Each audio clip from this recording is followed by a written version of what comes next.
Okay, so today we're going to be putting out some beneficial insects, and I kind of want to answer some questions on why we have them, why we put them out, why they're so important, and just all of the things about our beneficials. The big thing with beneficials and insects in general is they're everywhere.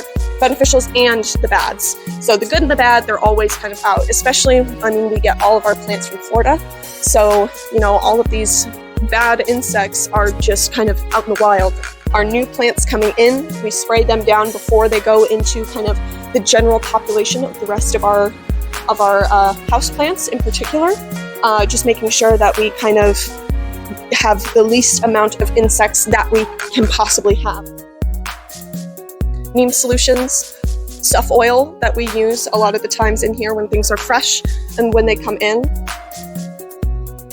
It is a suffocant, so it is not something that is going to be toxic to people or animals. It is something that is one of the safest things that we can use and still be very effective. So on top of our suffoil, we also use our beneficial insects, kind of hitting them on both ends. So we have beneficials for several different insects. We have our little mites for our spider mites. So these are a beneficial mite that eat spider mite eggs and help keep spider mite populations down. So our biggest plants that we tend to see spider mites on are your broad-leafed, thin-leafed plants, particularly cordyline.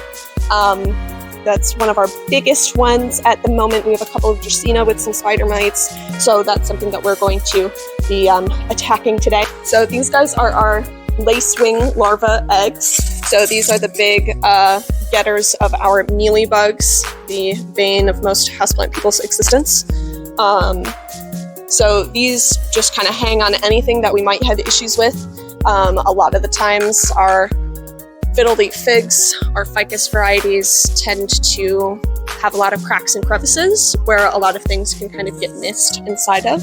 So a lot of the times we will spray all of these, but even when we spray, there are things that, can be missed. Same with our Dracaena varieties too. So we just kind of hook these guys onto here. These really help with the mealy populations. And then we have our they're little wasps. The best part about these is they pretty much sting the aphids, and it's kind of gross. They inject their eggs into the aphid bodies for them to mature. Should we put that? So a big thing is these guys, if there's no bad insects to eat, then they will not survive.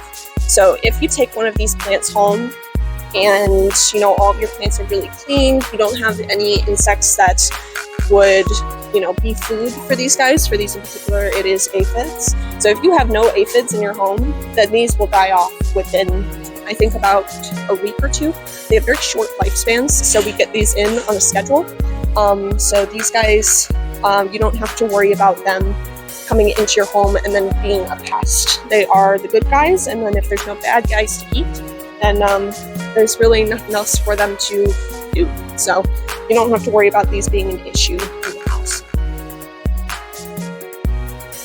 I feel like this year is a great year for Alsip and their pest control game. I feel like we're really on top of it this year. We've had less issues than we have had in the past, and we are just really trying to be on top of it, making sure all of our houseplants are as pest-free as humanly possible. That's kind of what we do for our pest management, spraying when they come in, and then putting out our beneficials on a schedule to make sure that we're really getting everything that's left on the biological scale. So that's it for us.